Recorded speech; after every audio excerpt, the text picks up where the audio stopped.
Mientras Pedro y Juan hablaban a la gente, se les presentaron los sacerdotes, el capitán de la guardia del templo y los saduceos. Estaban muy disgustados porque los apóstoles enseñaban a la gente y proclamaban la resurrección, que se había hecho evidente en el caso de Jesús. Prendieron a Pedro y a Juan y como ya anochecía, los metieron a la cárcel hasta el día siguiente, pero muchos de los que oyeron el mensaje creyeron, y el número de estos, contando solo a los hombres, llegaba a unos 5,000. Padre, es muy, muy grato poder llegar esta mañana en compañía de tus hijos, de tu familia, y reunirnos en un lugar que tú has provisto y poder cantarte, poder adorarte. Muchas, muchas gracias, Padre. Muchas gracias porque podemos hacerlo con libertad.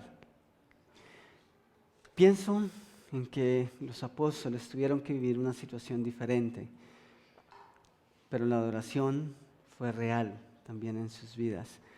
Ellos pudieron adorarte en medio de gran oposición. Y es verdad que en medio de esa oposición también pudieron experimentar tu cuidado y tu protección de una manera muy, muy especial. A veces, Señor, siento que tanta libertad termina por hacernos mal y dejamos simplemente de pensar que tenemos un enemigo real, grande allá afuera. Y con frecuencia somos nosotros mismos los que terminamos colocando los obstáculos. Pienso también en toda esa gente que tuvo la oportunidad de conocerte a través de un milagro y sin embargo pudo más su razón, tener la razón antes que aceptar que tú estabas haciendo tu obra y que ellos eran bienvenidos. Creo que ese es un obstáculo grande. Así que te ruego, Señor, que esta mañana tú hables a nuestras vidas, que escudriñes nuestro corazón y que nosotros simplemente podamos unirnos a lo que tú estás haciendo. Por encima de nuestro entendimiento, que nosotros anhelemos seguirte porque es lo que tú estás haciendo. Y tú rompes los esquemas a veces. Tú a veces nos estiras. Pero si es tu obra, yo te ruego que en nuestro corazón y en nuestra mente nosotros lo podamos entender y que lo podamos abrazar. Ahora guíanos a través de tu palabra y por favor aligera el paso de los que aún están en camino. Gracias, Señor, por tu presencia en nuestras vidas y tu presencia en ese lugar. En tu Hijo, amén. Buenos días, muchas gracias por acompañarnos esta mañana. Es un buen grupo. Sí, nos hacen falta algunas personas, pero también vemos caras nuevas. Eso es muy, muy grato. Si es la primera vez que nos acompañas, esperamos que te sientas muy bien, que puedas salir de este lugar sintiendo que Dios habló a tu vida. Ese es nuestro deseo. Continuamos hoy con nuestra serie Iglesia Creciente, tomada del libro de los Hechos de los Apóstoles, el libro que registra todas las hazañas que realizó el Espíritu Santo a través de los discípulos en un primer plano y que luego fue creciendo paulatinamente hasta llegar hasta nuestros días. Entonces, hasta aquí y en sus boletines podemos resumir lo que hemos cubierto hasta ahora. Hemos considerado el trabajo del Espíritu Santo en la vida del creyente. Sin la obra del Espíritu Santo y sin la dirección del Espíritu Santo, nosotros, como hijos de Dios, no podríamos hacer absolutamente nada que glorifique y que contribuya al plan y la obra de Dios. En segundo lugar, hemos entendido el alcance del Evangelio y entendimos que el Evangelio debe llegar a toda nación y a cada criatura.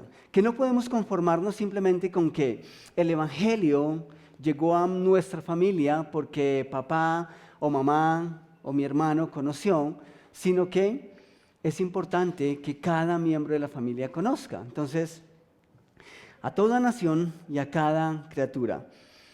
Y hace 8 días estudiamos cómo algunos eventos registrados en la Escritura obedecen a un momento único y los cuales no deben verse como un requisito para todos los creyentes en todas las épocas. Hubo unos eventos que obedecen a un momento coyuntural único en la historia y que no necesariamente debemos apelar a ellos como incluso dones propios para estos tiempos, o como si tenemos o hemos experimentado un encuentro personal con Dios.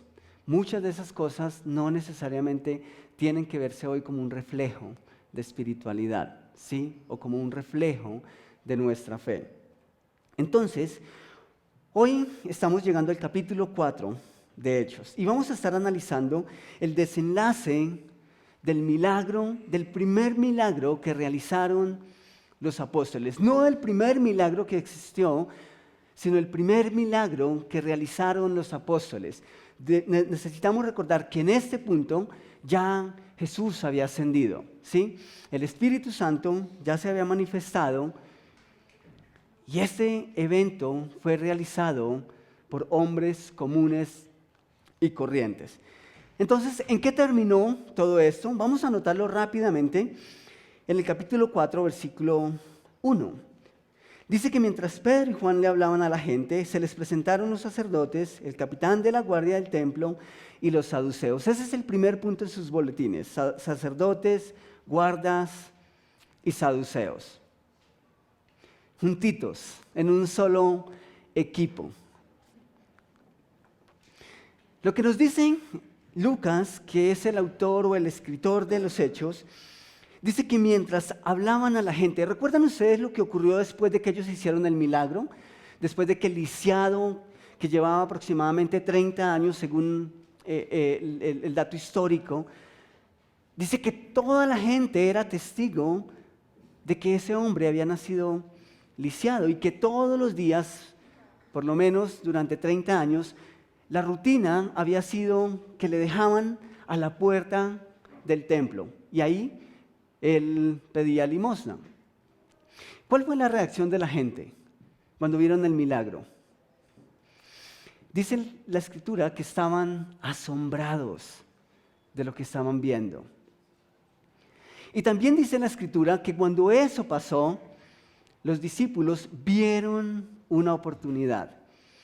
Y hace 8 días hacíamos énfasis en eso. No vieron una oportunidad para inflar su ego, ¿sí?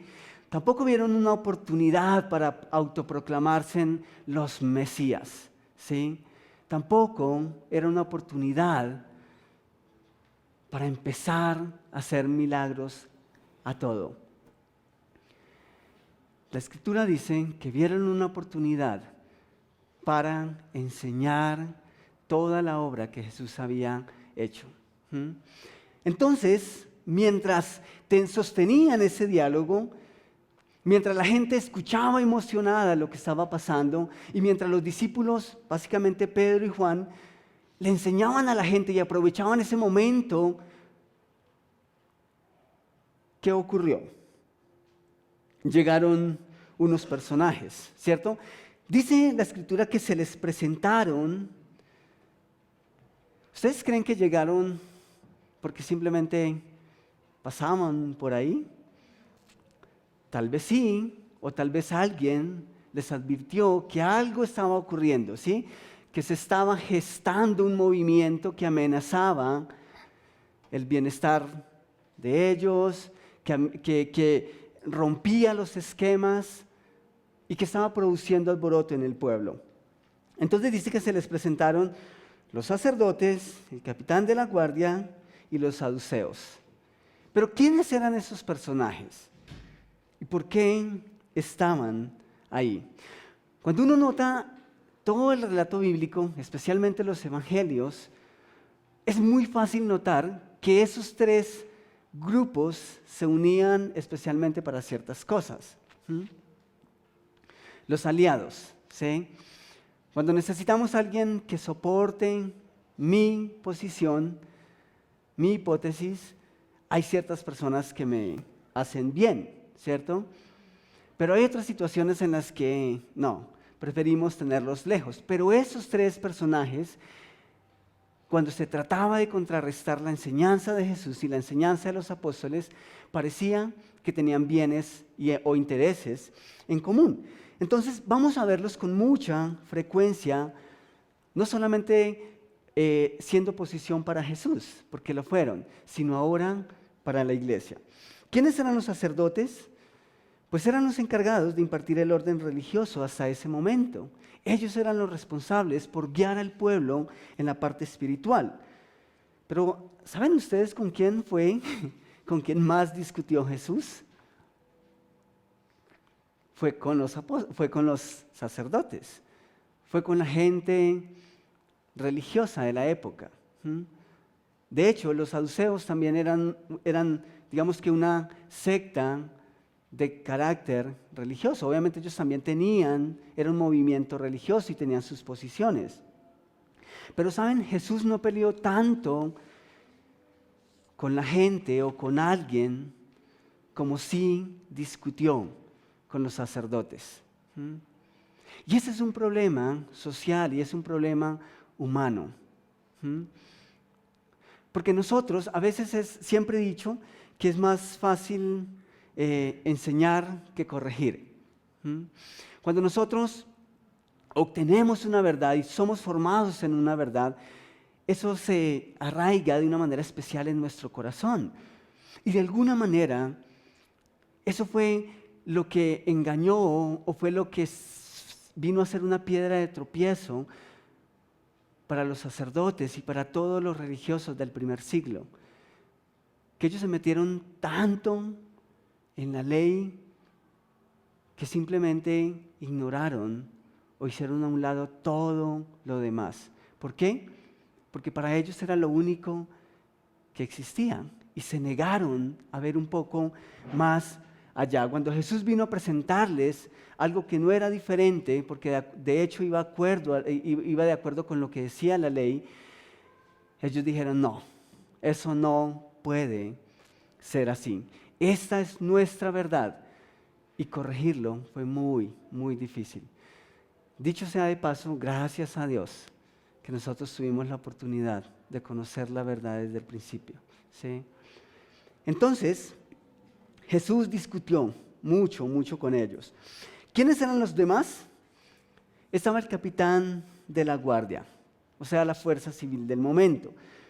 Pero la guardia no era la más confiable que digamos.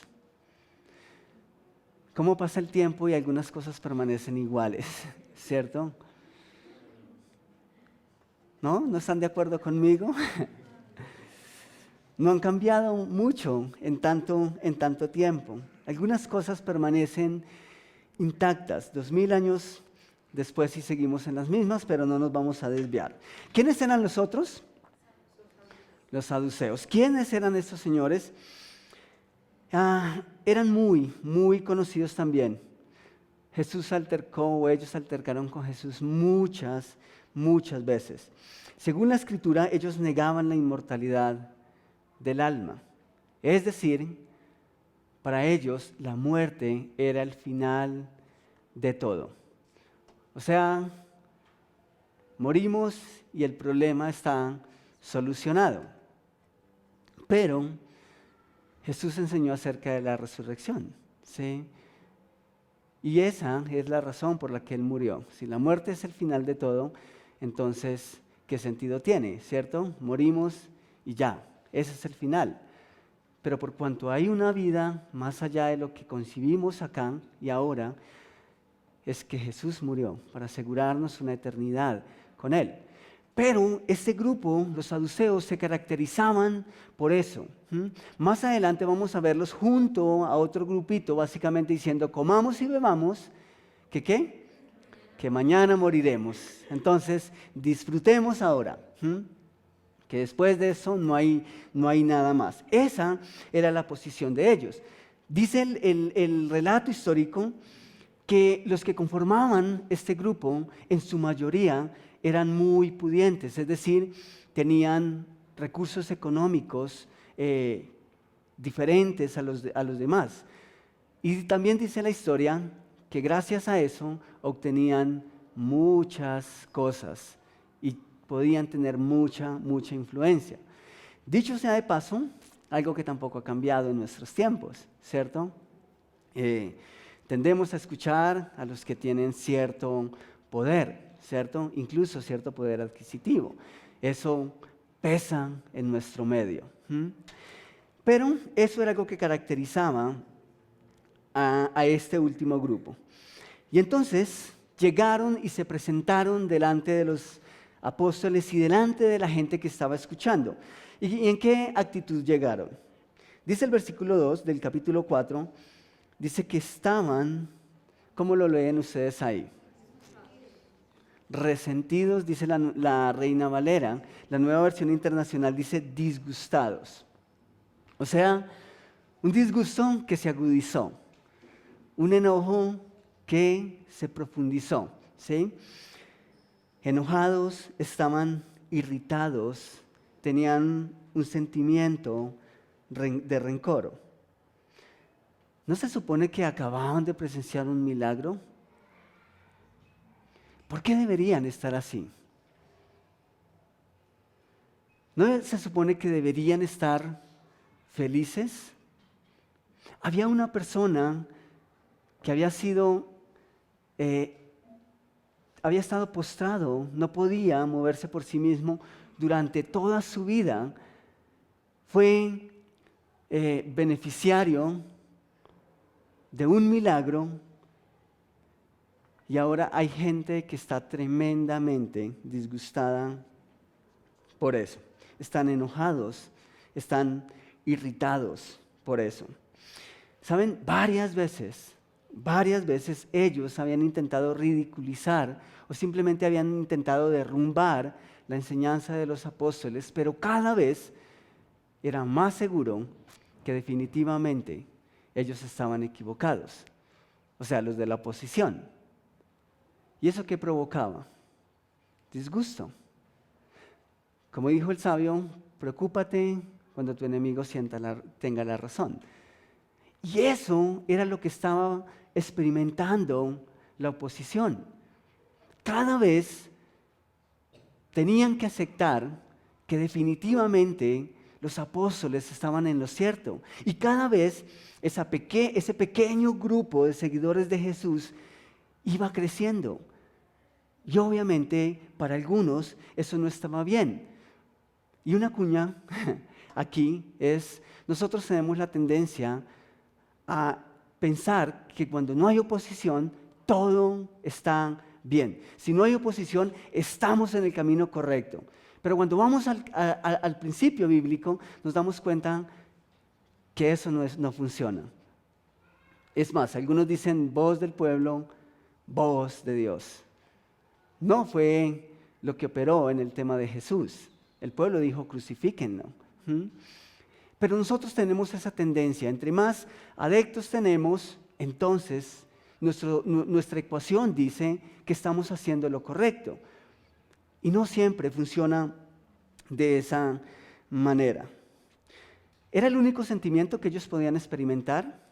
No, podían estar gozosos, pero en ese momento solo les alcanzaba para estar disgustados y para estar irritados. ¿Notan ustedes dónde quedó el paralítico? ¿Dónde quedó la persona que había sido lisiada? ¿Importaba para ellos? No. Ahora había pasado a un segundo plano, aunque había sido un milagro evidente. Esto me hace pensar en algo que es muy, muy común en nuestras vidas. Cuando colocamos nuestros deseos personales por encima de los intereses comunes, nos perdemos el verdadero milagro. Eso fue real en ese contexto y es real aún en nuestro tiempo. Se perdieron el gozo de un milagro. ¿Por qué? Porque amenazaba sus creencias, porque amenazaba lo que ellos pensaban, porque amenazaba su verdad hasta ese momento. Dicho de otra forma, que los cojos sigan siendo cojos, que los ciegos sigan siendo ciegos, pero nosotros tenemos la razón. Y Dios no puede hacer tales cosas. Una amenaza, o mejor, una enseñanza estéril. ¿Saben por qué Jesús discutió tanto con los sacerdotes? Por eso, porque su enseñanza llegó al punto de no dar ningún fruto que obrara el propósito de Dios.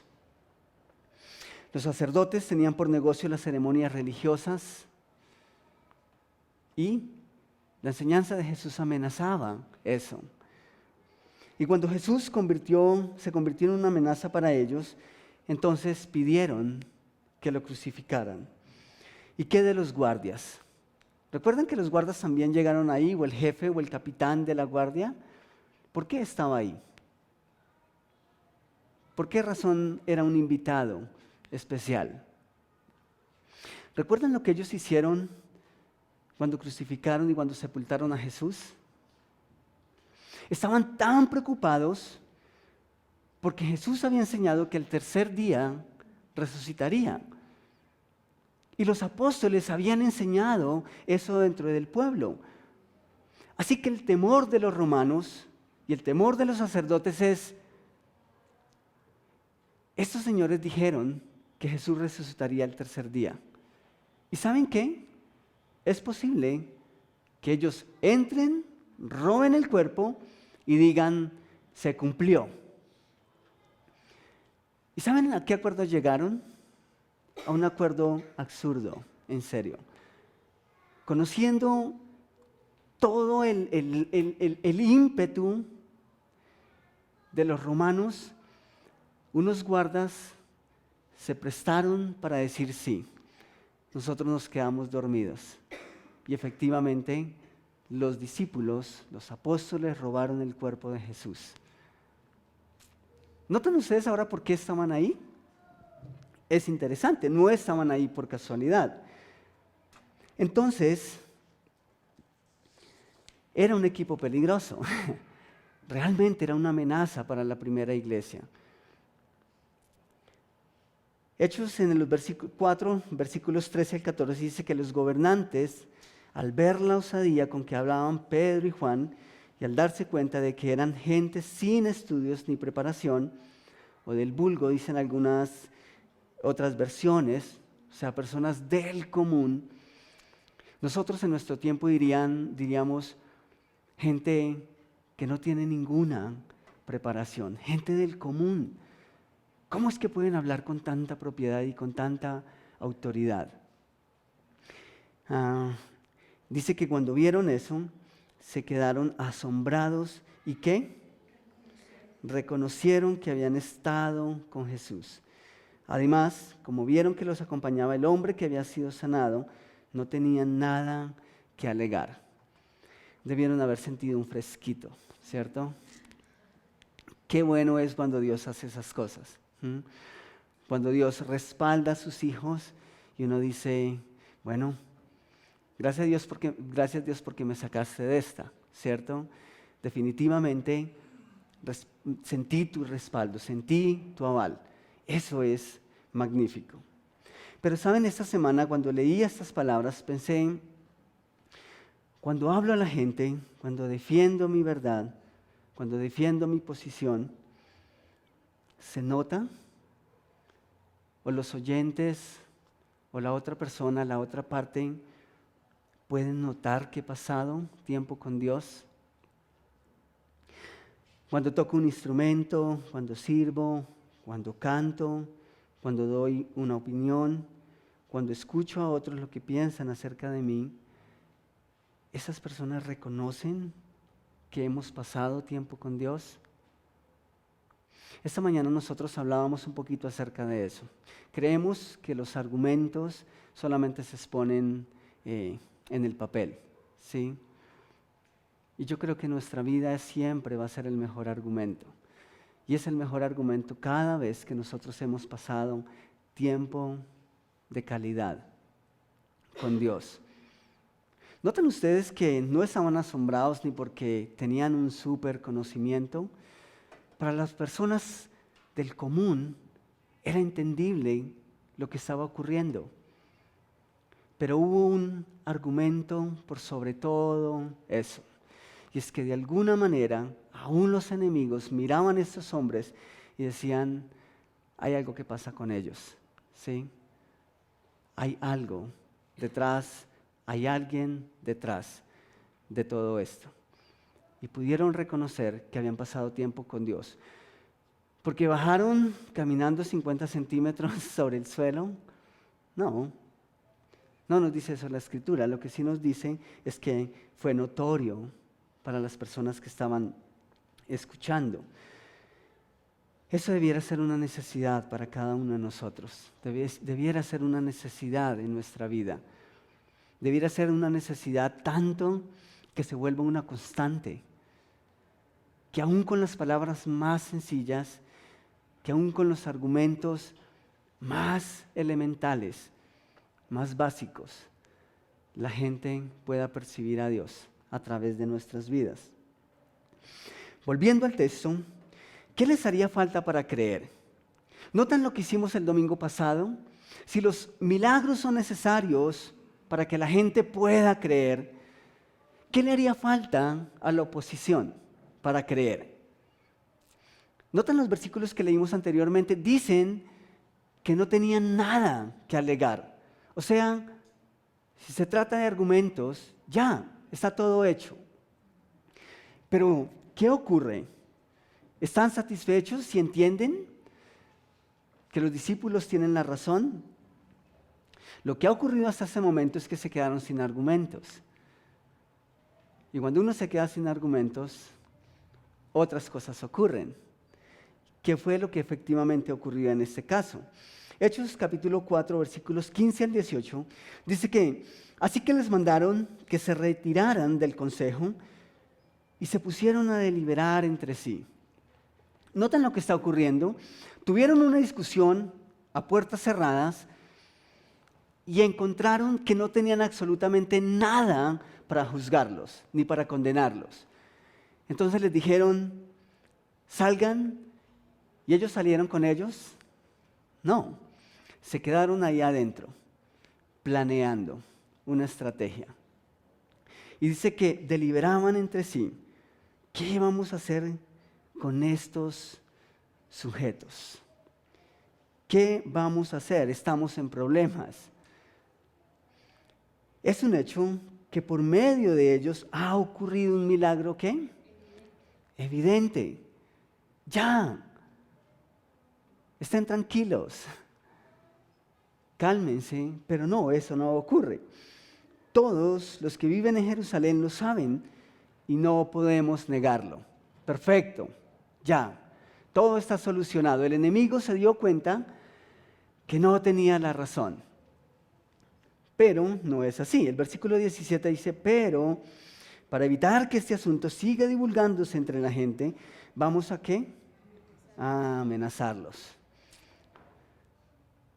A veces el papel no es suficiente. A veces nuestro conocimiento no es suficiente. Debemos tener un respaldo. Vamos a amenazarlos para que no vuelvan a hablar de ese nombre a nadie. Entonces los llamaron y les ordenaron que terminantemente. ¿Ustedes, chicos, han escuchado estos términos de boca de papá y mamá? Les queda terminantemente prohibido mientras vivas bajo este techo. Rotundamente no. Esto era algo cortante. Dice, les ordenaron, era una orden para ellos, terminantemente que dejaran de hablar y enseñar acerca del nombre de Jesús. ¿Y qué hicieron? Qué bondad, ¿cierto? Los de estos hombres. Tranquilos, no les vamos a hacer ningún daño. Solo les vamos a pedir un pequeño favor. No hablen más. No alboroten el pueblo. No les laven el cerebro. Así como estamos bien, no necesitamos nada nuevo. No necesitamos nada diferente. Y eso fue lo que los discípulos hicieron. Cualquier otra persona habría podido callar. no Pedro. Es posible que otro de los discípulos hubiese callado, aunque no. Pero conociendo a Pedro, Pedro no iba a callar. Además, este no era el Pedro que había callado mientras condenaban a Jesús. Este Pedro era el Pedro que había sido testigo de la resurrección de Jesús y no iba a estar dispuesto a callar. ¿Metería la pata de nuevo? Pedro, siendo Pedro, uno se atrevería a decir, yo creo que sí. Ese Pedro era particular. Versículo 19, noten lo que dice, pero Pedro y Juan replicaron, ¿es justo delante de Dios obedecerlos a ustedes en vez de obedecerlo a Él? Eso fue muy sabio.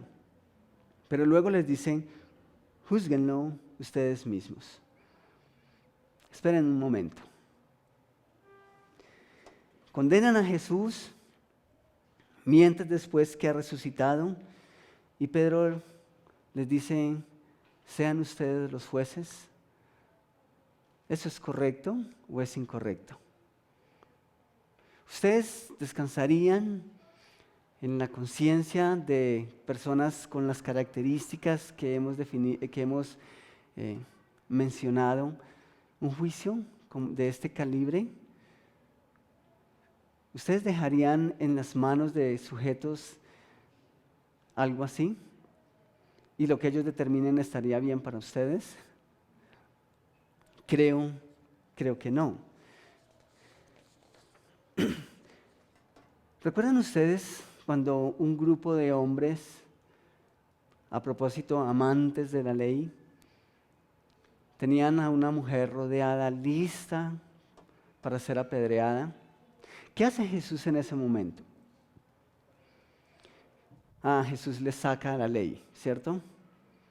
¿Qué decía la ley? Que ciertas mujeres deberían ser apedreadas, ciertamente. Sí. Pero Jesús dice, espera, no estoy diciendo que Jesús no utilizó la palabra, todo el tiempo la utilizó, pero en ese contexto específico, Jesús no acudió ni siquiera a la ley. ¿Convocó a los sacerdotes? No lo hizo. ¿Le pidió a los guardas que vinieran para que tomaran control del asunto? Tampoco lo hizo. ¿Qué hizo Jesús? Exactamente lo que está haciendo Pedro ahora. Jesús les dice, si ustedes se consideran dignos, entonces lancen la primera piedra. Jesús les revolcó la conciencia. Y ahora es lo que también está haciendo Pedro. Pedro apela a la conciencia de ellos, es decir, a lo que es obvio a los ojos de la persona común. O sea, lo que estamos haciendo es digno de condenación. Estamos haciendo un bienestar a la sociedad y ustedes presumen que necesitamos callar, que necesitamos dejar de hacer lo que estamos haciendo. Juzguen ustedes si están en lo cierto, porque a los ojos de la persona común esto es ilógico. En otras palabras, ellos les dijeron, ustedes defienden una mentira, nosotros defendemos la verdad. Y ustedes son testigos de lo que estamos haciendo. Así que, de alguna manera, les revuelca la conciencia, siendo que ellos mismos van a terminar diciendo, sí, estamos equivocados, no tenemos cómo juzgar a estos hombres. Pero ¿saben qué es lo más especial en medio de todo esto? Que esto provocó un accionar o una reacción de parte de la iglesia. Punto número 3, operación, acción y oración. ¿Saben qué me gusta de cómo vamos a terminar este bloque? Que la oposición no estorbó a la iglesia en lo más mínimo. ¿Saben de cuántos creyentes se hablaban en Pentecostés? 2 capítulos atrás. Se hablaba más o menos de 3,000 personas que habían recibido el mensaje de salvación, el mensaje del evangelio. ¿De cuántas están hablando ahora? De unas 5,000. O sea, la oposición hizo que la iglesia parara, que la obra de Dios menguara. No. Antes se hablaba de 3,000, ahora se está hablando de 5,000 personas, sin contar hombres y niños y mujeres, sin contar niños y mujeres, perdón. Eran como un poco elitistas, ¿cierto? No, eso obedece a otros factores, ¿sí? Posiblemente los datos contaban, diciendo que había niños, pues no tenían todavía acceso a la opinión como tal, ¿sí? Y por otro lado, sí, era una generación o es una cultura en donde la mujer no cuenta demasiado. Entonces, para ciertos eventos judiciales y legales, a la mujer no se le tomaba mucho en cuenta. Tan sencillo como que apedreaban a una mujer, pero el hombre salía ileso. Eso había mucho que sí obedecía a la cultura. En estos textos simplemente se nos recuerda que el abuso de poder, que las amenazas y que la intimidación son todo lo inefectivo. ¿Les resultó a la oposición? No, para nada. Pero en el plano real, a veces nosotros sí sentimos que esas cosas tienen alcance y que pueden obstruir y que de hecho pueden parar y frenar la obra de Dios. A veces sentimos que el mundo avanza y que el pecado cada vez toma más partido y nos sentimos pequeños y nos sentimos limitados porque nos dejamos intimidar. Pero lo que nos muestran esos textos es que eso no es lo efectivo. Eso no produce fruto. Entonces, ¿qué es lo efectivo? Notemos los versículos siguientes, de los versículos 23 al versículo 31. Dice, al quedar libres, Pedro y Juan volvieron a los suyos y les relataron todo lo que les habían dicho los jefes de los sacerdotes y los ancianos. Cuando los oyeron, ¿qué hicieron? Alzaron unánimes la voz en oración. Cuando nosotros experimentamos oposición, ¿qué hacemos? Oramos, ¿cierto? Esa debe ser nuestra reacción. Y la oración que ellos elevaron en esa ocasión decía, soberano Señor, creador del cielo y de la tierra, del mar y de todo lo que hay en ellos. Tú, por medio del Espíritu Santo, dijiste en labios de nuestro padre David, tu siervo, ¿por qué se sublevan las naciones y en vano conspiran los pueblos? Los reyes de la tierra se rebelan y los gobernantes se confabulan contra el Señor y contra su ungido. ¿Saben? Esa oración es muy, muy profunda. ¿Saben qué estaban diciendo ellos a Dios? Dios, nosotros sabemos que los sacerdotes no son nuestros enemigos. Nosotros sabemos que los guardas no son nuestros enemigos. Nosotros sabemos que hay alguien detrás de ellos. Una de las principales reacciones de la iglesia actual es rebelarse contra el hermano, ¿sí? Y a veces es ignorar lo que hay detrás de. Es como cuando vamos en Transmilenio y está el bus, el articulado completamente repleto, ¿sí? Eso que tienes que respirar para arriba, literalmente. A veces, ¿cierto? Pero está la persona que le molesta el contacto contigo. Y entonces, ¿qué hacemos? Nos desquitamos y nos desbordamos con las personas. ¿Ese es el problema? No. Yo siempre he dicho, creo que estamos peleando con la persona equivocada. Pero por eso las cosas no se solucionan. Porque peleamos entre nosotros y el problema es más profundo. Pero a veces sí nos desahogamos y mi sentir siempre es, no, espera, el problema no es si esto va lleno, el problema es más profundo. El problema no es que te toco, el problema no es que estoy respirando tu aire y está calientito. No, el problema va de fondo y a veces nosotros nos ensañamos contra nosotros mismos mientras el enemigo sigue tomando partido. ¿Por qué se sublevan las naciones y en vano conspiran los pueblos? Y el versículo 27 dice, en efecto, en esta ciudad se reunieron ¿quién? Herodes y Poncio Pilato, con los gentiles y con el pueblo de Israel, contra tu santo siervo Jesús, a quien ungiste. Conocían la Escritura. Y en un momento les fue de consuelo entender que todo lo que estaba ocurriendo no era al azar, sino que era el resultado de la obra que Dios estaba realizando, para hacer lo que de antemano tu poder y tu voluntad habían determinado que sucediera. Ahora, Señor, toma en cuenta sus amenazas y cállalos, que no sigan molestando ni estorbando lo que nosotros estamos haciendo para que estemos tranquilos. ¿Eso es lo que dice? No. Esa es nuestra oración a veces, ¿sí? Es que el enemigo, el vecino está molestando porque nosotros madrugamos a hacer los ensayos y está haciendo una piedra de tropiezo. Concédele un apartamento lejos de aquí.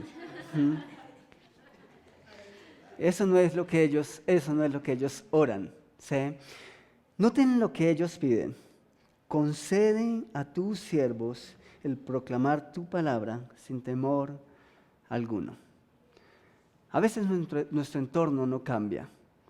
Lo que ellos están pidiendo es que en medio de ese entorno hostil, ellos pueden hacer lo que necesitan hacer y que de los resultados sea Dios el que se encargue.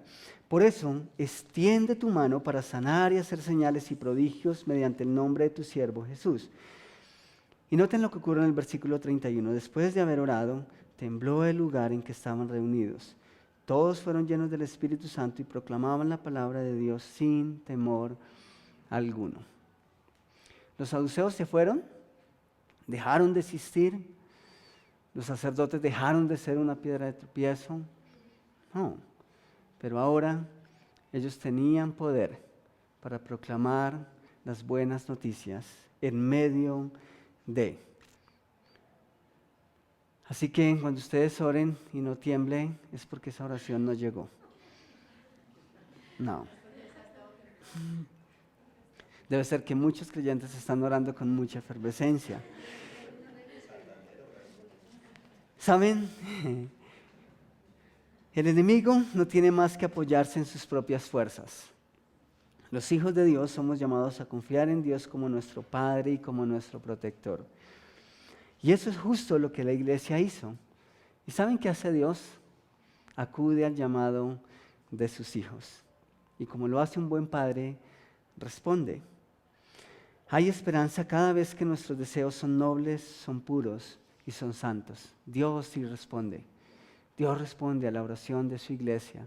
Dios responde al clamor de sus hijos. Pero los discípulos pidieron lo que es justo, lo que es noble y lo que es santo. Y Dios se glorifica y se agrada en responder dichas oraciones. Lo que Dios comienza, Dios lo va a terminar con o sin oposición. De hecho, cuando analizamos la Escritura, la obra de Dios ha estado todo el tiempo bajo conflicto. Toda la Escritura es un relato continuo de la obra de Dios y la oposición. Todo el tiempo, esa es una constante. Todo el tiempo ha estado bajo amenaza del enemigo. Y un día, la promesa es que el enemigo dejará a sus hijos en paz. Esa es una promesa y eso es una buena noticia. Pero hay otra noticia que tal vez no es tan buena. Y es que ese día no es hoy. Y hay que pelear. Hay que seguir peleando la buena batalla. ¿Qué vamos a hacer? ¿Cuál es el mayor impedimento que tenemos en nuestro tiempo? Con frecuencia, nosotros mismos somos el mayor impedimento. Porque como hablábamos cuando comenzamos esta parte de Iglesia Creciente, tenemos al Espíritu Santo, pero a veces lo callamos. A veces lo entristecemos y otras veces obstruimos su labor con nuestras acciones. Pero hemos aprendido a escudarnos y hemos aprendido a excusarnos en otros, en el hermano, en el Estado, en el propio enemigo. La iglesia primitiva resolvió esas situaciones de una manera sencilla. Ellos, en pocas palabras, dijeron a Dios: no sabemos qué va a ocurrir con los sacerdotes, con los saduceos y con la guardia. Solo danos poder para hacer lo que es propio hacer como hijos de Dios. Y Dios les concedió el poder y la dirección que ellos necesitaron. Y la obra de Dios, por ningún motivo, se ha detenido desde entonces. ¿Me acompañan en un momento de oración?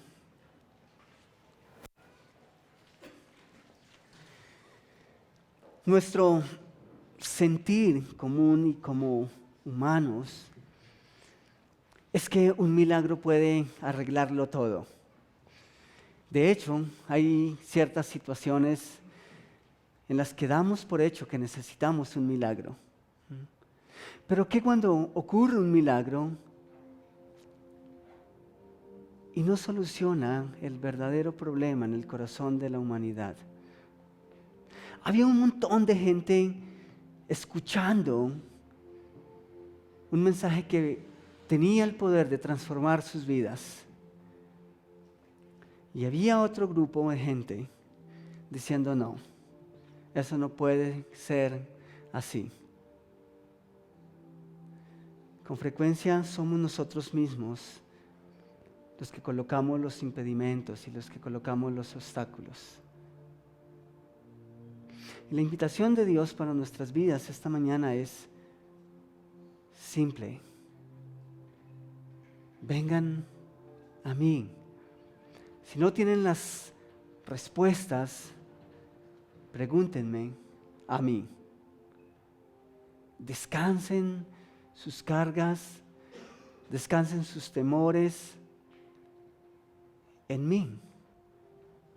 Y yo lo voy a hacer. Es increíble lo que la iglesia logró en ese momento, en momento de gran oposición.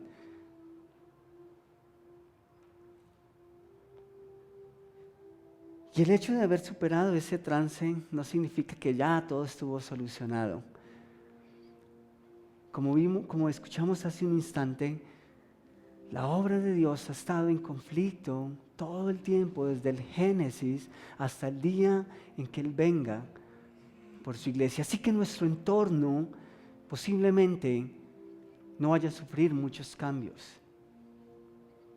Pero la forma en que la iglesia ve esa oposición sí cambia cuando nosotros tenemos la perspectiva de Dios. Y eso es algo que se logra cuando en la intimidad llegamos con un corazón desnudo delante de Él y decimos: Señor, toma en cuenta esto. Toma en cuenta las posiciones que amenazan la iglesia. Ten en cuenta el político corrupto. Ten en cuenta el vecino que es una oposición, o simplemente el vecino que se molesta porque es temprano, es día de descanso para él. ¿Por qué a veces nos cuesta tanto entender que ellos no han obtenido el mayor milagro?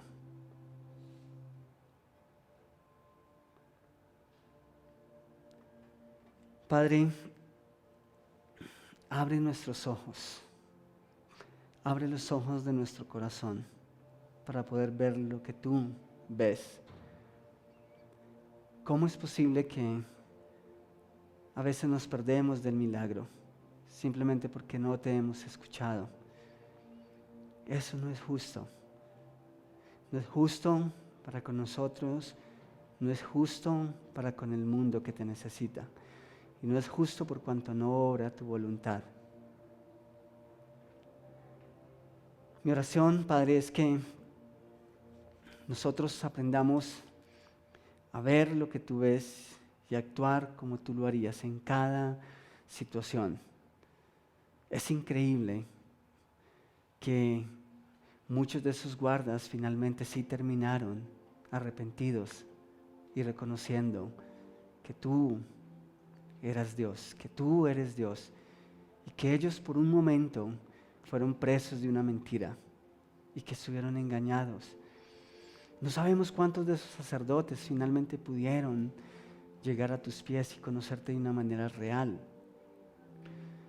Lo que sí es cierto es que en medio de esa oposición tú diste una dirección a tus discípulos, y es la misma dirección a la cual nosotros apelamos esta mañana. Que tú nos des la capacidad de impactar el mundo con todos los obstáculos que nos podamos encontrar. Que podamos escuchar tu voz y seguirla a pesar de. Y que logremos encontrar ese equilibrio que encontraron ellos cuando dijeron, ¿qué es lícito hacer? ¿O a quién debemos obedecer primero? ¿A los hombres o a ti? Y te obedecieron a ti, haciendo lo que era correcto. Eso es impresionante. Y nosotros necesitamos hacer exactamente lo mismo. Pero necesitamos tu dirección. Necesitamos que hables a nuestro corazón, que hables en lo íntimo a cada uno de nosotros. Pero necesitamos anhelar esos tiempos. Necesitamos que sea una realidad como iglesia. Necesitamos elevar nuestra voz unánimes a ti, diciendo: Dios, tú que eres soberano, encárgate de los impedimentos y de las cosas que nos dan miedo. Pero nosotros necesitamos hacer la tarea. Así que colocamos en tus manos estas cosas. Y te ruego que un día el enemigo se quede sin argumentos, porque nos ve actuar, porque ve a una iglesia que lucha, unida, para que el mundo pueda conocer al gran yo soy, a ese gran yo soy que cantamos esta mañana. Permite, Padre, que el mundo te pueda conocer a través de cada uno de nosotros. Y gracias porque hemos visto grandes cosas, te hemos visto obrar en gran manera, y confiamos en que los milagros no pararon. Confiamos en que mucha gente te va a conocer y va a llegar a tus pies y va a reconocer que tú eres Dios a través de la obra que iniciaste en Conviva Norte y a través de nuestros hermanos en el mundo entero. Así que nosotros queremos experimentar tu respaldo, queremos experimentar tu dirección y tu aval en cada una de las cosas que hacemos. Te ruego, Señor, que nos regales una semana en el que eso sea una realidad en nuestras vidas. En el nombre de tu Hijo, amén. Muchísimas gracias.